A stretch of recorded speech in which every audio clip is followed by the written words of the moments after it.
Good evening. How is everybody? I'm Amanda Decker. I'm your quasi-host. I did organize this. Thank you for your patience and learning my new sign-up system, ticket sign-up system. Hello to everybody online that is watching us. So this is also being streamed live to my YouTube channel. Amber, they want me turned up a little bit. So it's being streamed live to my YouTube and Facebook channel. With that said, if you have a question that you don't want streamed live to my YouTube and Facebook question, don't ask it in the line. Okay? You are not being recorded. Your faces are not being recorded, that your question will be stated out loud for the group. So I'm not going to talk long. I'm going to leave most of the time for your questions because we want to know what you want to know. And we want to get you answers to the questions that you had kind of tucked away and had nobody to answer them.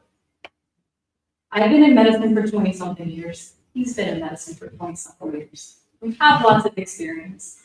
But when I first came out in practice, I was very naive. Not just that I was new to practice, but I was naive because I had this idea that the drugs would fix everything.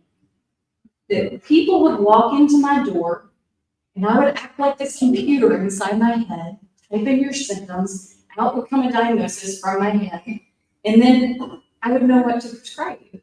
And that's how we're taught in medical school, is it not? We're meant to find these symptoms, create the diagnosis. This is the solution. But medicine lost its way a long time ago.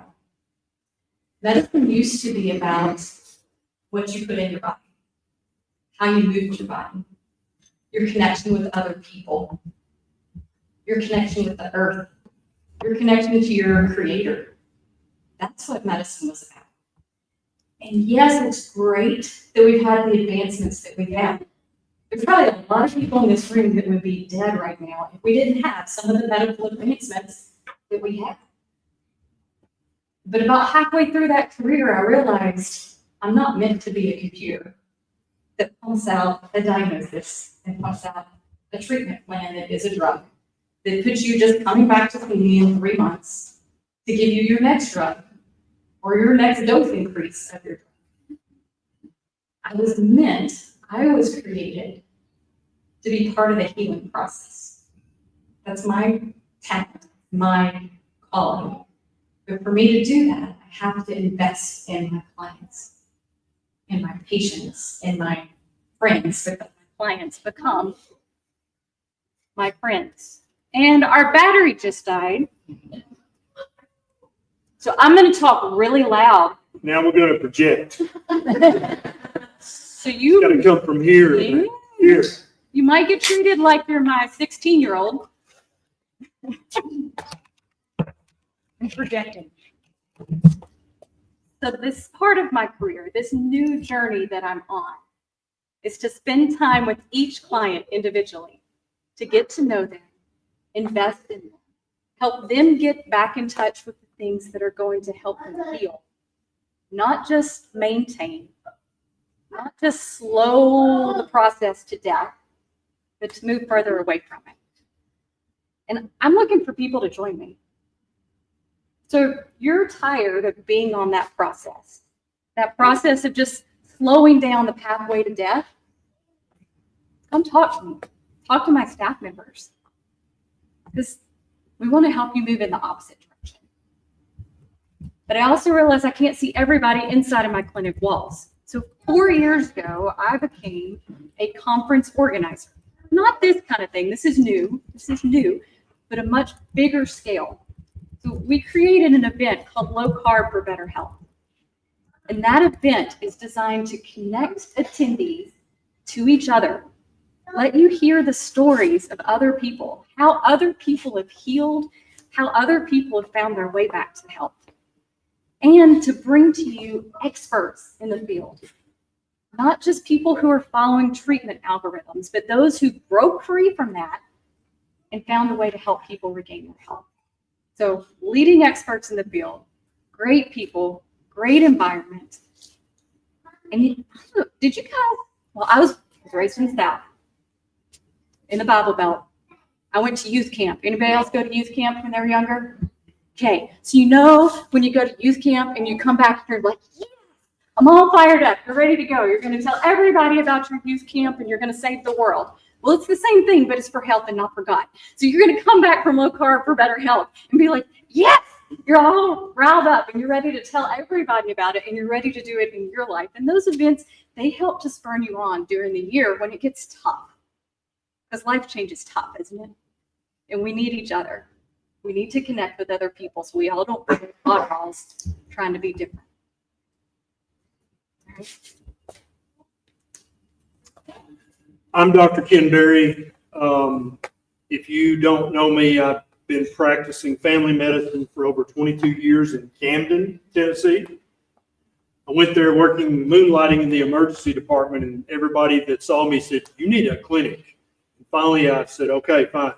And so I stayed there for over 20 years. Clinic burned down. Nisha and I were growing on YouTube, and now I still practice part-time, still board certified, still licensed, but I'm mainly a YouTube doctor now. Now, 10 years ago, who had ever heard of a YouTube doctor? Right? Because one day I came home from the clinic and Nisha said, how many people did you help today? And I said, I don't know, 30. And she said, what if you could help 30,000? And I said, man, I hate when she's right. But she was right. And so I started my YouTube channel, and I still am very active doing that today, trying to teach people how to eat a proper human diet and how to live a proper human life. Now, something happened to all of us back during 2020. Now, remember 2020? Amanda said that medicine lost its way. And that had happened way before 2020. But am I wrong in saying that 2020 pulled back the curtain enough for everybody to go, wow, medicine's really broken. My poor doctor's doing the best he or she can, but they truly don't have a clue as to what they're doing, why they're doing it, what they're basing it on. Medicine is broken. Does anybody disagree with that? But you didn't know that back in 2015, 2010. Maybe you did. Maybe you were early adopter like me. Yeah. But most people did not have a clue. They thought, no, my doctor said, don't eat bacon, so I'm not going to eat bacon. That's because he's my doctor. He knows. But 2020 broke everything, didn't it? Because now you're forced to face the question, if they were so wrong about that, what else are they wrong about? It made everybody question everything, and you know, the powers that be think that's a very bad thing. But I think that's a very good thing. That's one of the built-in foundational principles of being a human being, is asking questions and trying to figure stuff out and trying to get to the bottom of stuff. That's what we do. It's kind of definitional to being a human, is to tinker and toy and piddle and mess with stuff and try to figure it out. So why are we getting yelled at for asking questions? Why are people looking down at us if we're like, well, I'm just asking questions. I want to understand this. That could be something that you're complimented on, not something that you're looked down upon. Everybody agree with that? So I started asking questions back when I became severely obese. I weighed 297 pounds and was pre-diabetic. And I was a board certified family doctor, supposed to know it all. And I couldn't keep myself from getting fat because obviously I did not know it all. And so I started messing and tinkering and piddling and researching and looking and reading. And I have now, not just me, many people, we've rediscovered what we think is a proper human diet. And over at Amanda's clinic, we had a little get together, and a lady said that the human body is built to heal. And I totally agree with that. And I said, how can you trust the Creator and not trust the creation? That don't make no sense, does it? You are built, you were born to be perfectly healthy. The reason you're not perfectly healthy to this day is because of mistakes that you've made along the way. Stuff you've smoked, stuff you've drank, stuff you've eaten, stuff you've inhaled. That's however much disease you have, that's what caused it. You were perfectly made, but over the decades of your life, you have been slowly poisoned by the food, maybe the water, by the stuff we were told is healthy to drink, the stuff we were told is healthy to snack on, and several other things. But I think predominantly it's what you ate and what you drank. That's what poisoned you over these decades. How many people in here have type 2 diabetes right now? 1, 2. Oh, sweet. I think we're making some progress here. Usually it's way more than 2 people in a room this size with this average age. Has your doctor ever told you you can reverse your type 2 diabetes and make it go away? Has your doctor ever told you that? No? Well, I'm telling you that tonight. You can make your type 2 diabetes go completely away and not have it anymore and never have it again. Are you interested? Yeah? Okay, good. So you're at the right place, because that's the kind of stuff we're going to be talking about tonight. Or you want to just open it up to questions? And Amanda and I both love to answer your questions, because by answering your question, we can teach somebody else with the answer. Okay? And we're walking in the footsteps of a great man that all you guys know about, who used to teach with parables and answering questions. Right? So let's do this. Who's got the first question? Don't be shy. We're all family here. Yes, ma'am. So I've been coming since December when y'all had your first one. My husband and actually one of my sons actually started really strong on carnivore in January. He has lost 56 pounds. How old is he? I'm sorry. How old is he? He just turned 59. So, yeah. He was like you, almost 300 pounds, and he is down to 142 this morning. So I lost 20 pounds. I went to my regular physical appointment with my PCP just a few months ago, and she had a heart attack because my cholesterol was norm. And so I asked her, because of your videos that you put out, to give us the knowledge to be able to fight that kind of, and to say, wait a minute, I'm not going on medication for my cholesterol. She immediately put in her message to me, you need to stop carnivore immediately.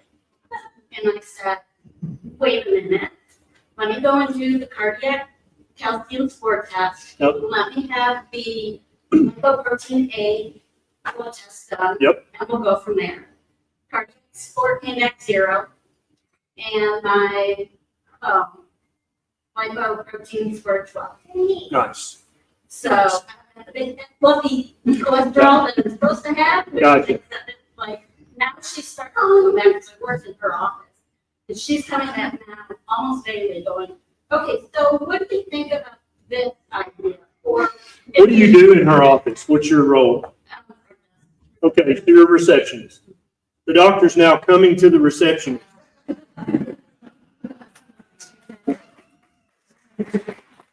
So multiple family members lost significant amounts of weight, feel better, look better, healthier, happier, and the doctor said stop carnivore immediately because your cholesterol went up. And she said, well, I want a CAC score. I want you to check my labs. And it turns out, well, that's fine. Now, how many of you in here, your doctor scared you to death about your cholesterol being high?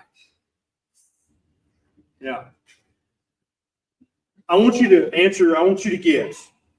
If somebody has type 2 diabetes and normal cholesterol, and then this guy's got sky high cholesterol and LDL cholesterol, but he's a type 2 diabetic. Who's at more risk?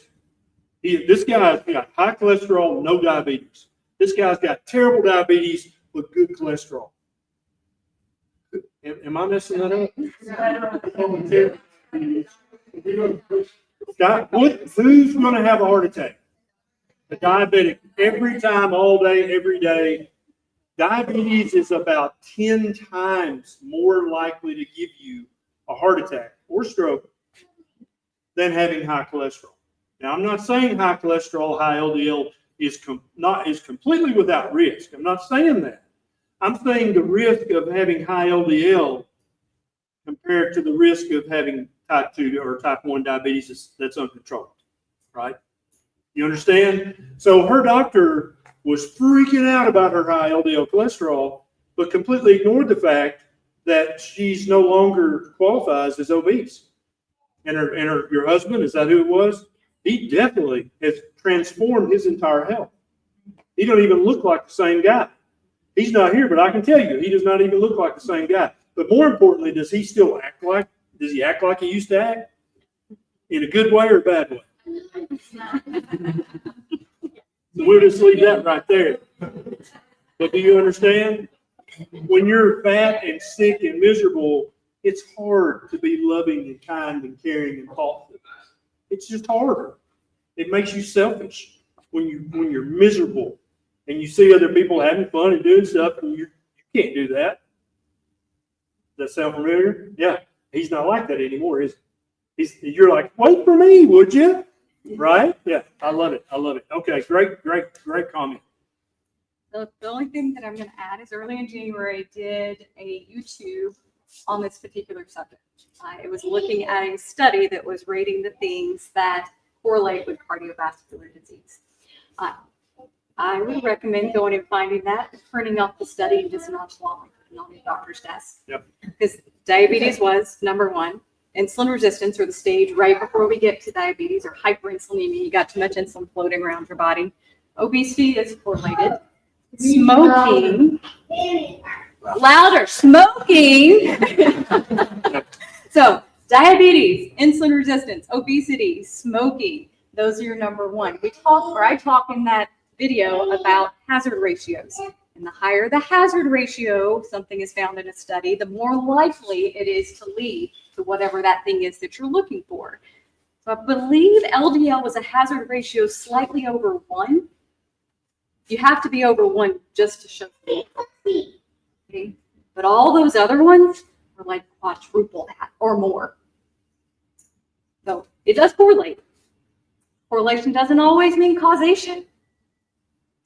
These other things, their hazard ratio was so high, it was almost like smoking and lung cancer. My triglyceride was a 1.2. Yeah. You're fine. You're going to live a long time. Yeah. Yep. Question? Yes, sir. I used to work in a place we made elemental fluorine, and I know we fluoridate our water. Could you elaborate on the dangers Of fluoridated water? Yeah. So the question was, he used to work in a place that created fluoride, Yeah, And who wants to we know? made fluorine. made fluorine, Yeah. and wants to know about the dangers related to that. So there's actually a ton of research about fluoridated water in Europe and in Asia. But in America, where the dollar is king, where profit is everything, the studies are very equivocal. Yeah, there may be, but I don't know, probably not. But in Europe and in Asia, the studies are quite clear. You can lower a child's IQ by 10 points if you start them out when they're little, making their formula with fluoridated water, city water, if it's got fluoride in it, making their little cereals, literally everything, because babies they're much smaller than you, and they drink much more than you do. And so babies wind up getting a megadose. And you may not drink as much compared to your body size. So you don't get as big of a dose. But there's copious amounts of research. And actually, I told you I practiced in Camden, Tennessee. I went to the city council back in 2014, way before this was cool.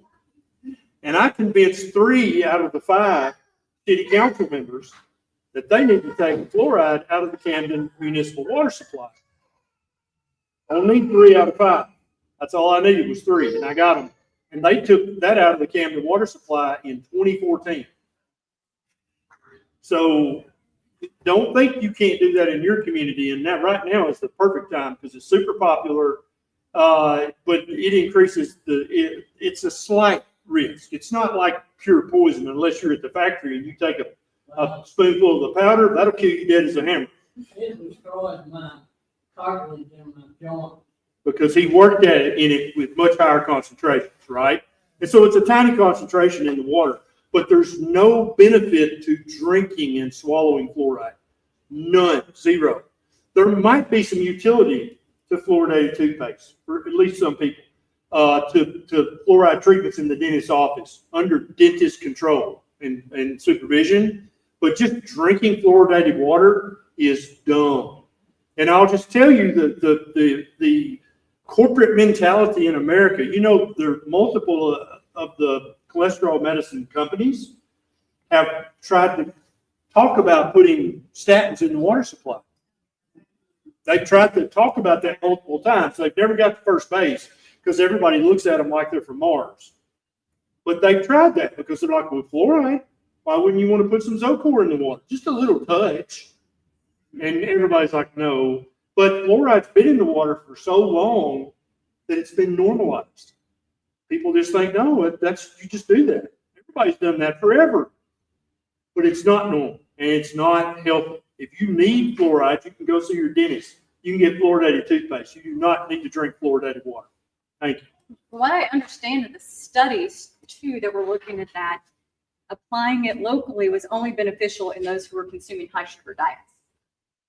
Right. So you remove the sugar from your diet, you don't necessarily need that as well. And I do think when it got put in our water, it wasn't extremely malice. It was thinking, oh, well, when you put it on the top of the teeth, it prevents the cavities. So everybody just needs it, and this is how we get it to everybody. Yep. They didn't have the studies to prove it. It was just kind of one of those A leads to B leads to C. Well, it makes sense until it doesn't anymore. Only thing I would add, too, is make sure you're staying on top of your thyroid, too. Yep. Question? Yes, ma'am. I know that we're not supposed to be afraid of fat. But can you explain to me why we need the fat? Why we're supposed to need the fat? Yep. Like, how does it benefit? Well, let's start with the fact that fat has something in it called essential fatty acids. Essential meaning you need them. If you don't have them, you do this thing called death. That's not what we're after. That's the main reason. Fat also fuels our body. It's one of the best fuels for our body. We can utilize it. It fuels our brain, our cognition. It controls our hormones. If you don't have enough fat in your body, your hormones are going to tank. It plays a role in all of that. So, but the number one is the essential fatty acids. If you don't have those, you die. We really don't want to die. Yep. So this is a cultural thing. This has been socially taught to everybody in this room. There are other cultures in the world right now that if you went to them and you would, if you said, why do I need carbohydrates? They would be like, you don't. We go for months without eating carbohydrates. But in America and other modern societies, if you say, I eat a high-fat diet, people look at you like you're dumb.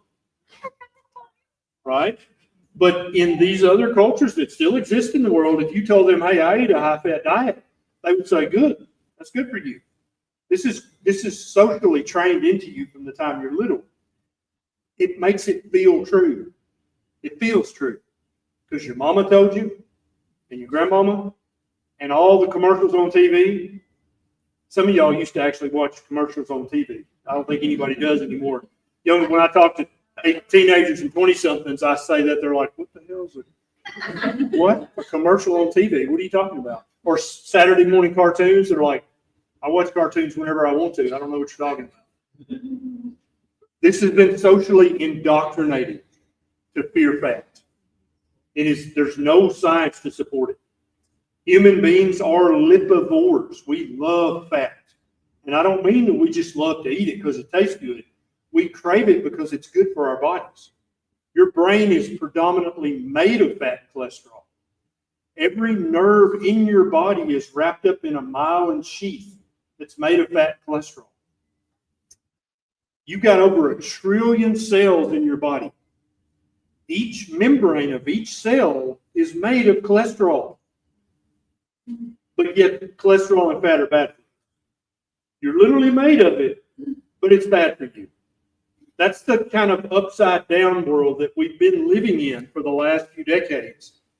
That 2020 kind of slapped us all and said, hey, this world ain't right. There's a lot of stuff here that's not right. There's a lot of stuff been going on that you haven't been paying attention to. This is one of those things. You have been misled about fat being unhealthy. But you've heard it so many times, and more importantly, you heard it when you were little. Because we're hardwired to believe and remember what our parents tell us. Oh, honey, don't eat that bacon. Pull that fat off that bacon before you eat it. You hear that a few times, and you're like, fat's bad. Got it. And that goes into your hardwiring. And then you have to come to events like this, knowing what you know, but still you're like, yeah, but that's a lot of fat.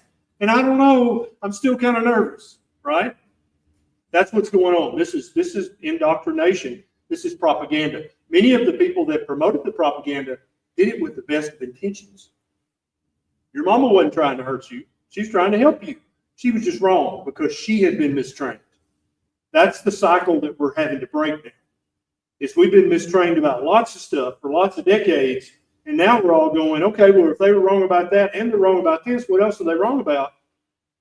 That's a very good question to be asking. And I think as the months and years go on, it's going to come out that they were wrong about a lot more stuff. And they've been misleading you about a lot more stuff. I don't know how deep that's going to go, but I think it won't be boring, let's put it that way, as it continues to come out. Good one. Yes, sir. I got 30 years I've worked in the field with Dickson. It's sort of like, I knew in 2007, the models were broken for addicts. And they big farmers started pushing some options. I'm going to get off topic here. Yep. And, none of my addicts ever wanted to spot or malfunction. They all want like water and whiskey. But my question is, what do you think about? So the question is, what about appetite suppressant drugs? So the classic one is Adipex or phentermine. And even before that was Fen. Anybody remember that? Yeah, buddy, that was a big deal. Y'all were acting crazy about that like people act crazy about Ozempic now. You've been going to see some crazy, shady doctor right over the Kentucky line to get a prescription, right? Right. But it worked, no doubt. But it literally was like smoking crack. You'll lose weight if you smoke crack too. But this was FDA approved, and a doctor wrote you a prescription, so it felt like it was okay. There's another class of drugs now. They're not addictive like phentermine and fen were. Ozempic, Wegovy, Mounjaro, but they do the same thing, which is cause you to lose an unnatural amount of weight, unnaturally fast. Now, you and your husband lost a bunch of weight, but you lost it at kind of a acceptable pace. It wasn't fast enough. Now, he lost it way faster than you, probably. Of course, it's not fair. It's not fair at all, but men are always going to lose weight faster and more directly. Women are going to kind of do this, right, because of the hormones. But I did try to breastfeed for 3 months and I got tired of feeling sick because every time I took the shot. Yeah, chronic nausea, chronic fatigue, just feel yucky. Yeah, there is a better way. It's a proper human diet, yeah. But she tried it for 3 months, and I don't blame anybody who tries it because you're looking for answers. That's not the answer. That's not the long-term answer. It may be the answer for a few months to get you started. As you clean out your pantry and clean out your cabinets and clean out the fridge and also those cookies you got in the truck and also those cream pies you got out in the garage, right? Get rid of all that stuff because all that stuff is slow poison. It is making you sick. Question? Yes, ma'am. We have a relative family member who has been diagnosed with something related to early onset dementia, Alzheimer's. Yep. And I know we talked about, I've heard you talk before about, that being like a type 3 diabetes sort of thing. Can you explain some of like that correlation? So got a family member with early onset dementia, probably Alzheimer's, but In their 50s. in their 50s. So really, really early onset. Gotcha. So very concerning. And if there was some way to intervene in that, you would really want to do that, because being in your 50s, you shouldn't be having dementia, right? So there's not a single FDA-approved drug that does a damn thing for dementia. I'm sorry. Have you nothing, right? And they'll have a study that shows, oh, well, the subjective symptom report scores were a little bit better with this drug, right? None of them slow it down. Definitely none of them stop it or reverse it. Now, one of the very first books I read about a ketogenic diet was written by a doctor by the name of Mary Newport. Her husband did it very close to what you're describing, early onset, aggressive Alzheimer's. Couldn't really have been anything else. And she had been doing some research about high-fat diets and keto, I think for kind of weight loss, because she wanted to lose some weight. But then she kept seeing this old research, and there's lots of German research about this as well that's in German, so a lot of American doctors don't read German. And she's like, huh. And so she just started giving her husband lots of coconut oil. She'd give him tablespoons of it. She cut his carbs down, and she started giving him coconut oil. And when he first, have they drawn the clock yet? That's a test you do for dementia, for mental status. You draw an old clock. Do we have one in here? You know, the old face clock with the hands. And you think, well, that's easy. Anybody could do that. But if you got dementia, you cannot do that. And how bad you draw the clock, we can tell how bad your dementia is. His first clock didn't even look like a clock. It looked like a cat had scratched or something. It was terrible. A few months later, he could draw a clock. And so high-fat keto or high-fat ketovore or high-fat carnivore is absolutely going to be therapeutic for your loved one. Is it going to cure it? I can't say that. Is it going to slow it down tremendously? Maybe even reverse it partially. Yeah, it's going to do that. Absolutely going to slow down the progression more than any prescription medication you can get at the pharmacy. Okay? That you need to think of that as taking your medicine is eating the fat and cutting the carbs as low as you can possibly cut. That's going to slow that down, and hopefully you'll have 10, 20, 30 more years with that loved one. So your brain, it can run off of two fuels. It can run off of glucose and it can run off of ketones. The reason it's called type 3 diabetes is like in the body, when your sugar's high for too long, that hormone insulin is too high for too long, it stops listening to it. And then it starts creating more insulin, but it's still just not listening to it. That same process is going on in the brain. It can't get that sugar in there. It's broken. It can't get it to the fuel because the insulin's not there to transport it the same way after it's broken. But the ketone pathway is still there and it's preserved. That's why your high-fat diet works, because it can raise the ketones and then move that fuel into the brain. That pathway is not impaired. Make sense? Yes. It's a big deal. Yeah, you need to take that very seriously right now, and you can keep that person in your life in their present capacity. That's what you want. You don't want to have to go visit them at the psychiatric care home or the nursing home. That's not the same. You want them like they are now. That's what's going to preserve them for as long as possible. Who's next? We'll go back behind him.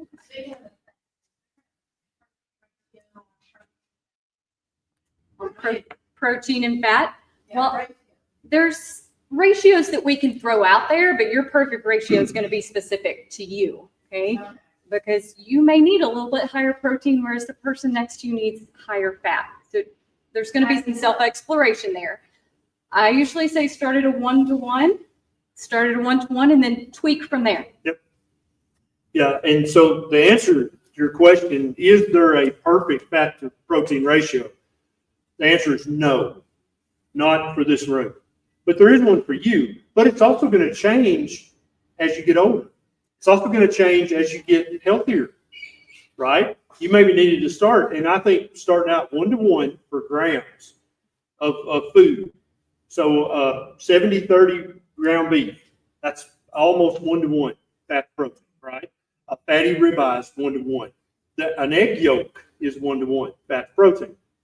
So you start with that kind of stuff, and then if you're like, oh, I don't have enough energy, bump up the fat. Or if you're like, I'm trying to make muscle and I'm not building muscle, bump up the protein. And you keep playing around. A lot of, especially women over the age of 60, it needs to be 2-to-1 fat to protein. If you're trying to lose weight and tighten your skin and try to not look your age. Yes, honey, yes. Let me just tell you right now, you're not eating enough fat. I'm just going to prophesy. You're not eating enough fat. I can just tell you. Because you're afraid of it. And I understand why. But fat is a health food. Let me be very blunt. And so I want to break your brain so we can get in there and play with your paradigm. Bacon is a health food. Bacon is a health food. Peace, love, and bacon. And more bacon.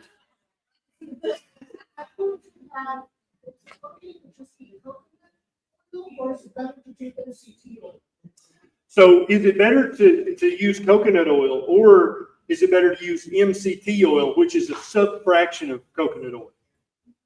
I would say it's best to use animal fat. Beef tallow, bacon grease, butter, lard. I think those are the fats that humans are the healthiest on. I think coconut oil is fine. I think MCT oil is fine, but there's nothing magical about it. That's just the fat that Mary Newport had. She had it. It's just not between the coconut oil. MCT oil got very popular when keto exploded. Everybody's probably heard of MCT oil. It's also very expensive. Right. Yeah. You never need to waste your money on MCT oil. No. You never need to waste your money on exogenous ketones. You don't need any of that. Just eat your fatty meat and your body will take care of everything. Eat the fat. Eat the fat. Do not ever trim the fat. Eat the fat that comes with the meat. And very often you need to cook the meat in some more fat. And then put some more fat on top of the meat after you cook it. I'm not joking. And is anybody right now, your brain is literally, you're having a brain cramp. You're like, what? This guy's a doctor? Is anybody brand new to this? And like, none of that. I don't know what to think about that. Okay, so we got a good crowd who kind of knows what's up. Okay, good deal. Now your turn. Thank you. Recently, my husband, who's 6'4", started off 200 pounds, joined me on my carnivore journey on my health success. He's been diagnosed with multiple sclerosis, 9 lesions on his brain, 32 on his spine. Yep.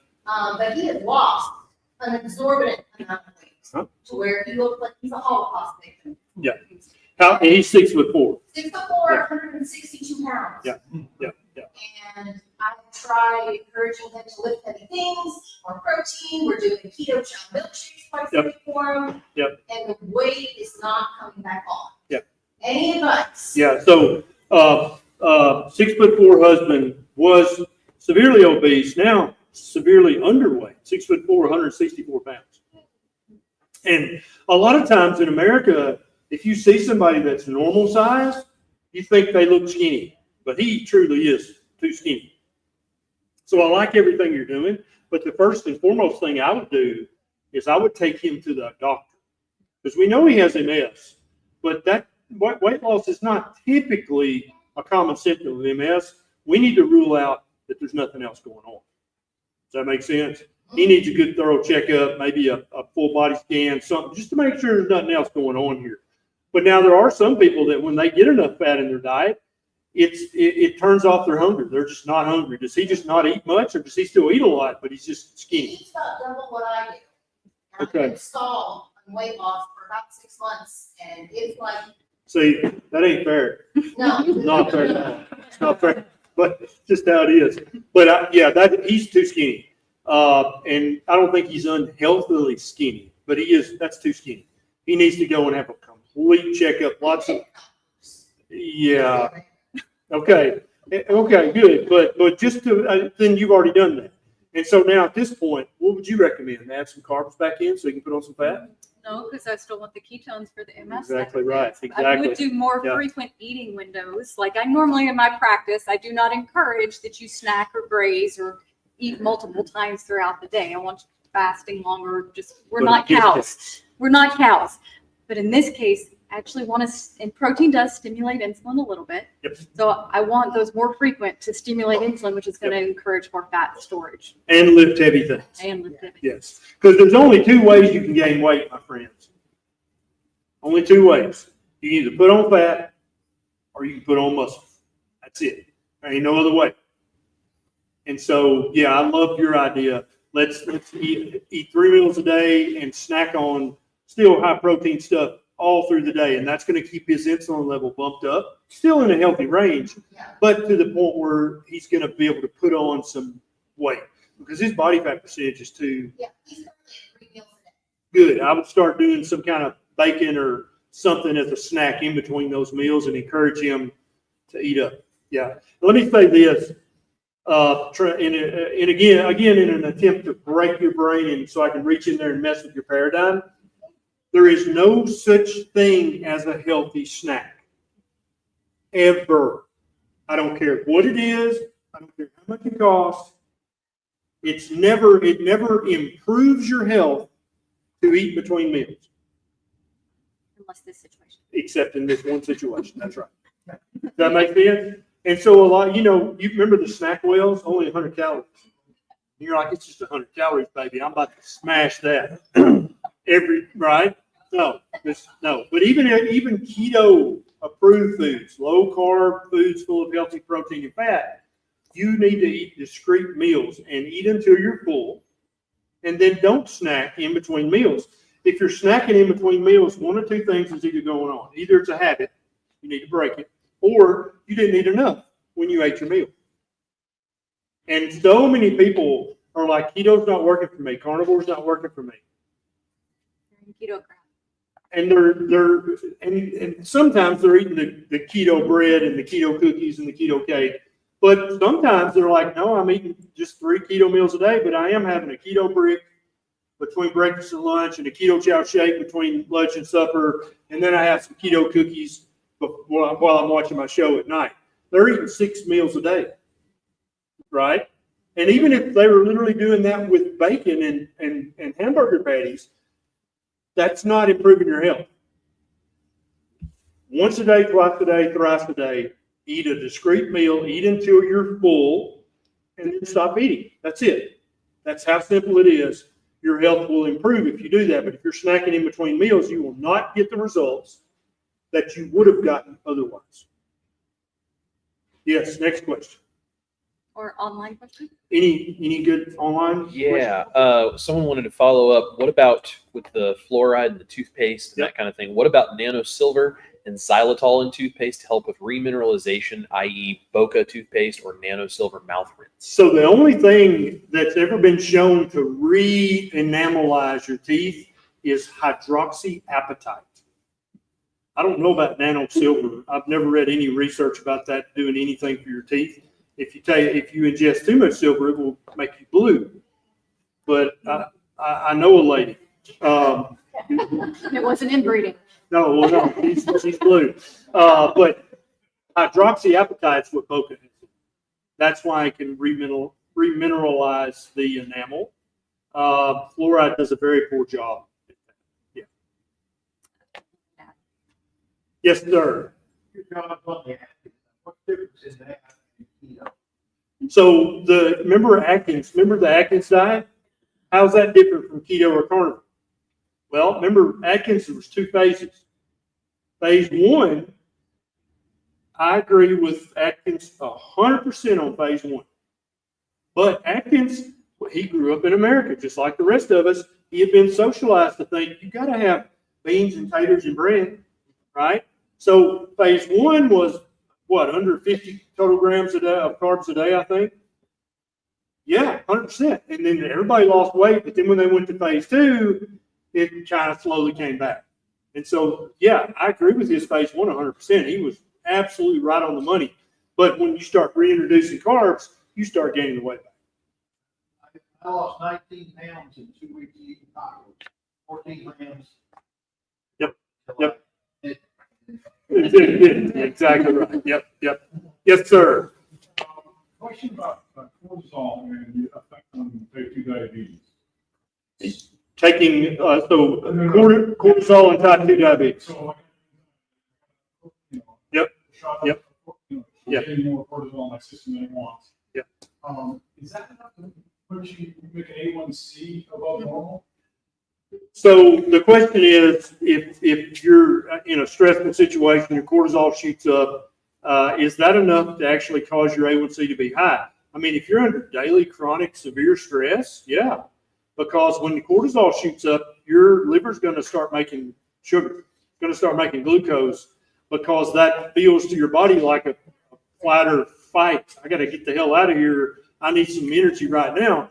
And so that is not a diet issue. That's we need to fix some things in your life issue. So now cortisol and adrenaline. Yes. Does cortisol create adrenaline? No, they're two different hormones. Both of them come from the adrenal gland that sits right on top of the kidney, but they're two different hormones, and they do slightly different things, but also significantly different things. But both of them elevate when you first wake up in the morning. That's what wakes you up. It's called the dawn phenomenon. Okay, and so cortisol is not the enemy. It's your friend unless you're in a just chronic stress and yours stays consistently too high. And again, that comes down to we need to fix some stuff in your life. Is there a way of knowing? Because my understanding is cortisol doesn't stay around long enough. So I could have, 2 hours ago, my cortisol could have been up charts. And now, later, it's like, okay. Yeah, and it does have a very quick degradation curve, but there are tests that you can check for that. Yeah, so specifically the Dutch test, and it's because you're taking samples throughout the day to get kind of that curve that's there to look at it. But I had one patient in my 20 years who I know that this happened to. It was the start of school, and he was a teacher. His air condition had been out all summer, and summers in Tennessee are not pleasant, so he wasn't sleeping. He was under physical stress from that. He'd had a death in the family. He and his wife are arguing. And when you're under that much stress, do you always eat the perfect way? No, so you're adding fuel to that fire. But he came in, he was peeing 10 million times in an hour kind of thing. We check his A1C, and it's 8.1 from the 3 months of that. Well, he got his air fixed. He and his wife made up. He healed with his family from the death, and school got started, and he got rolling. 3 months later, he's like, I quit taking that metformin because I didn't feel good on it, and his A1C was back in the non-diabetic range. He hadn't been on metformin for more than a week or two. But all the situational stuff changed, and it came down. But the Dutch test, it looks at your hormones, so it's going to also get like your testosterone levels and things of that nature, but it does do the curve of cortisol for you, so you can see if something's off. So what's involved in that? That you have to have that. It's a urine and saliva test. So you collect a urine, I think, in the morning and in the evening, and then you do the saliva at different points throughout the day to get that curve. I have another question, if I can. One back to again. CGM, A1C information. So A1C is an average, 90-day average of your highest. So if you're a person that's running, part of the day at 300, but enough of your day at 70 or 60, you're going to end up with an average of somewhere around, let's just say for practical purposes, 6.5, which is 125-ish blood glucose test. So if a person is running a constant 25, which one's better? A1C's the same. He's asking about using continuous glucose monitors to monitor sugar. And he's bringing up the point that with an A1C, it gives you your average sugar over 3 months. So it's catching your highs and catching your lows and averaging them out. So you might miss a lot of those high sugars. But what is better, the A1C that's 6.5 from the highs and the lows averaging out, or a sugar that is more stable? So unless your spikes are only happening with intense exercise, because your body's creating the sugar to respond, it's creating it on its own. So outside of that, or a trauma response where your body's creating that sugar in response to the trauma, the more stable sugar is better on the A1C. And you can use the CGM, especially if you're transitioning into diet, to catch and see those readings. Yeah. That's also why you should have fasting insulin done and not just an A1C at your average or at your yearly physical, because your fasting insulin is going to tell the story way before the A1C can. And that's a test that even if your insurance doesn't cover it, it's less than $10 to have. But Yeah. fasting insulin doesn't give you the whole story necessarily. So the pancreas is to put down a low amount. It's a lot. Low numbers. Yeah, so You're gonna have you're type 2 diabetic currently. What was your last A1C? 65. Yeah, so that's terrible.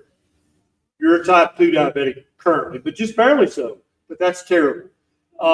If you run a constant 125, which is physiologically impossible, nobody does that. Right.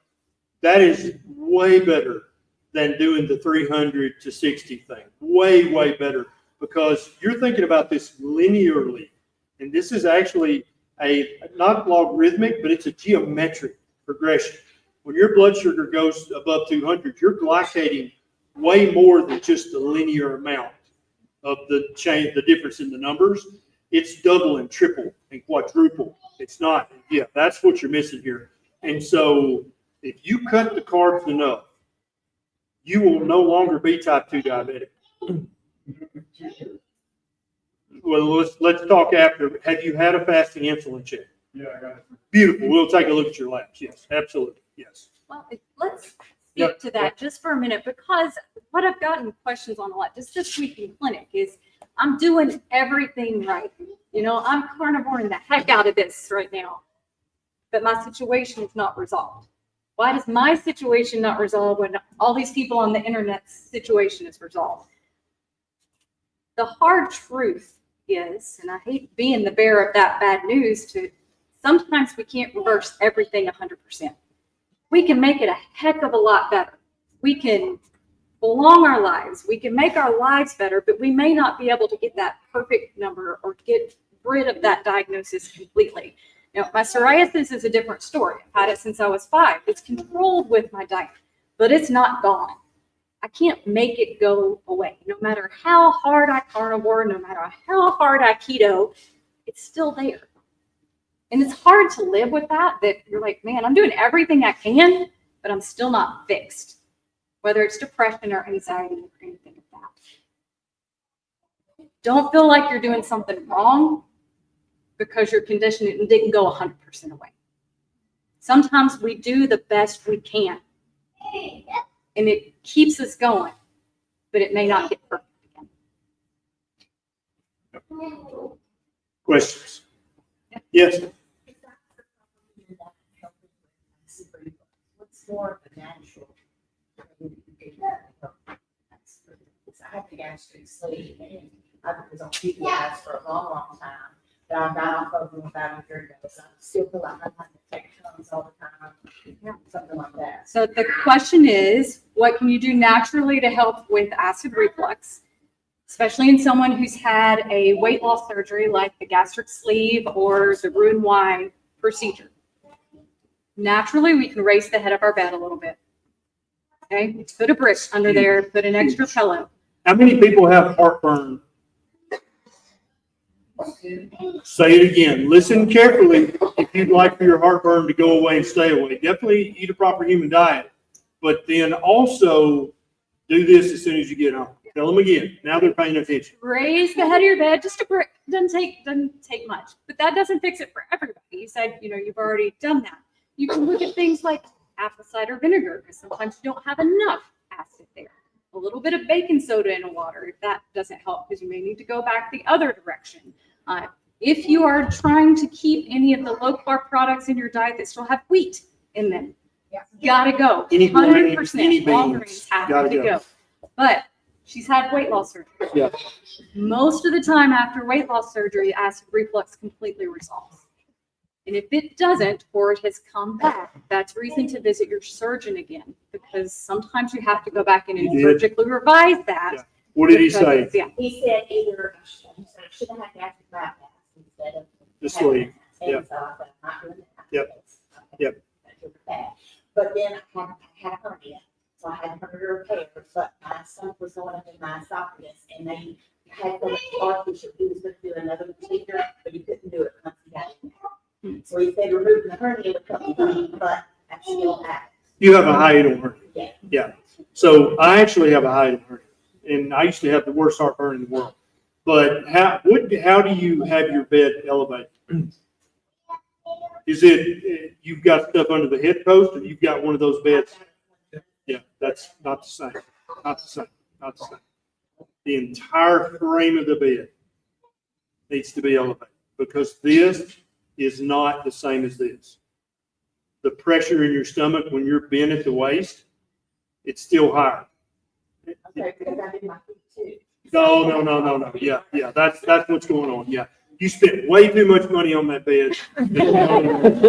Yes, you did. And that's fine. We all pay stupid tax every now and then. That's okay. But you need to literally, like, you're laying flat in bed, but the entire head, and for you, I'd say 4 inches, because you got a hiatal hernia and you've had 2 procedures on your gastrointestinal system. And then you don't need to eat anything 2 hours, if not 3 hours before bed.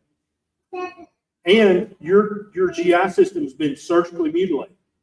And so you may be stuck with some heartburn where everybody else, when they get home and put 2 red bricks under each head post, their heartburn will be gone. Yours may get better, but you may always be just prone to it. Like, oh, if I eat a little something dumb, or I don't sleep, we spend a night in a hotel and lay flat, I got heartburn the next day. That may always be because you've had surgery on your gut. And anytime a human being messes around with this, it's never going to be as good as it once was. I would use Tums, not Rolaids. Rolaids have an aluminum base, whereas Tums are magnesium. They're still not perfect, but don't take Rolaids. Yeah. I like Pepsi. Pepsid, Very low right, yeah, dose. Pepsid. A low dose of Pepsid might help as well. It Yeah. doesn't have sugar in it either. Yep. Questions? Yes, sir. All right, here we go. Why can I eat what I want to versus what time it is? If I sometimes wake up and don't want breakfast and want to make it go 10, and then maybe want to eat again at 6 o'clock at night, what's wrong with that versus the old standard you're eating at 7, and you're eating at 12, 1, and you're eating at 4 or 5? What's the benefit of having a standardized eating pattern? There's no benefit whatsoever. So he says, what's the benefit of eating it? What is it, 7, 12, and 6, or whatever the standard thing? He said he don't want to eat till 10 or 11. What's wrong with that? Nothing. So many things that you think you know for a damn fact is just social convention and the training your mama gave you or your grandma. That's all it is. It's not based on any facts whatsoever. It's not based on any research. I have not eaten breakfast before 12 noon, and I don't even know how many years. I never eat breakfast. Breakfast is not the most important meal of the day. You know who started that? Who didn't know Kellogg? That was a marketing term that Kellogg's came up with. Who didn't know that? Be honest. You didn't know. You're like, are you shitting me? Kellogg's came up with that, and here I am walking around at my age. I believe that's a fact. Yes, ma'am. That's exactly what's been happening. Yeah. You see how that works? She's a smart woman. She's a smart woman. She's lived a full life, and she would, I bet you $20, breakfast is the most important meal of the day. Because of a jingle she heard when she was probably 3 years old on the radio, and it just went right into that subconscious, and that's it. That's fact. It's not her fault. It's marketing, 100%. Yeah. Does that make sense? And so a lot of people, when they go on meat heavy keto or carnivore, they'll wind up just eating one meal a day.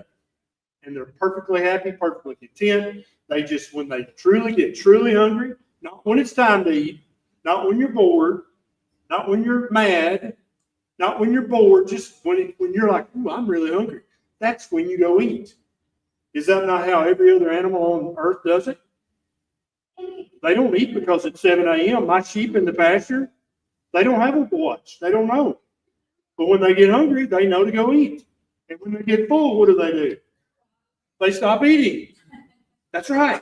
And they don't snack in between. They just go about and do their sheep business. Make sheep love, take a sheep nap, whatever. Okay? That's exactly how we should do that. We are animals just like them. If you're not hungry, don't eat. I don't care what time of day it is. That's going to make you less healthy if you do that. Don't snack in between meals. If you're wanting to snack, you're either upset, you're stressed, or it's habit. That you're not truly hungry. If you truly are hungry, then you should have ate more that last meal. Didn't our mom tell us that? When I wanted to eat between meals, and my Yeah. mom said, well, you should have ate the food I told you Granny to. Bear used to tell me that too. Well, you should have ate your dinner and you wouldn't want a snack. Now you gotta wait. And I didn't like it when she said that back then. And y'all probably don't like it when I say it now, but that's the truth. Snacking is, Robert Savage says, is always an emotional event. Snacking is never about your health. It's never about nutrition. It's an emotional event. You're either worried, you're mad, you're tired, you're bored, something like that. There's some emotion involved. It's never a healthy thing to snack. And you can eat your breakfast whenever you want to, my friend. You tell her to hush if she has anything to say about it. We got time for one more One question. more question. Anything online? Anything good on? I've got one here you might be able to do something with. Okay. Can you offer anything on microscopic colitis consistent with collagenous colitis? Yeah. That's a mouthful. So I'm proud of you. now we've got somebody who in here did I talk to? Is she still here? Who had ulcerative colitis or Crohn's? I think she's gone. So any colitis is going to respond to a carnivore diet, without exception. Ulcerative colitis, microscopic colitis, there's like 20 different kinds. They're all going to respond to carnivore. Crohn's disease. Anybody have Crohn's or know somebody who has Crohn's disease? Carnivore, 100%. I can't tell you the number of people that Dr. Sean Baker, Dr. Robert Sybus, Dr. Robert Kiltz, Dr. Anthony Chafee, I can't tell you the hundreds and hundreds, probably thousands of people with either ulcerative colitis or Crohn's goes into complete remission on carnivore. Same for IBS, IBD, diverticulitis. If you go carnivore, stay carnivore, you'll still have the diverticulitis, but you won't have diverticulitis flare-ups. You might have. Every day because. Oh, he thinks that helps, don't he? Yeah. No. He is religious. Yep. No, I understand because diverticulitis flare-ups are awful. They're terrible, and they can actually put you in intensive care unit. I mean, they can be life-threatening. So he's scared to death of having another one. I've got a YouTube video about diverticulitis that might help him understand it's what you're eating that's causing it. It's not the Metamucil that's preventing it. And he can maybe get off that and go more meat heavy. So I lied. Did you have a question? You sure? Come on with it. Come on.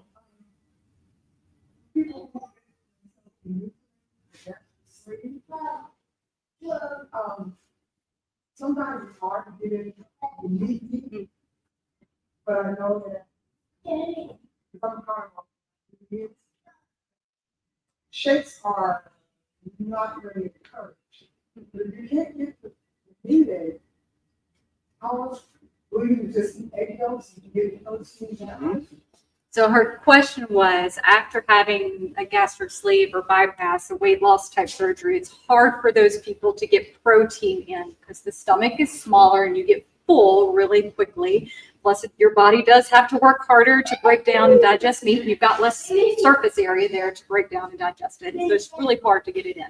She was asking about protein shakes and said, they're not really encouraged because they're not real food. There's no protein shake tree. There's no protein shake cow out there.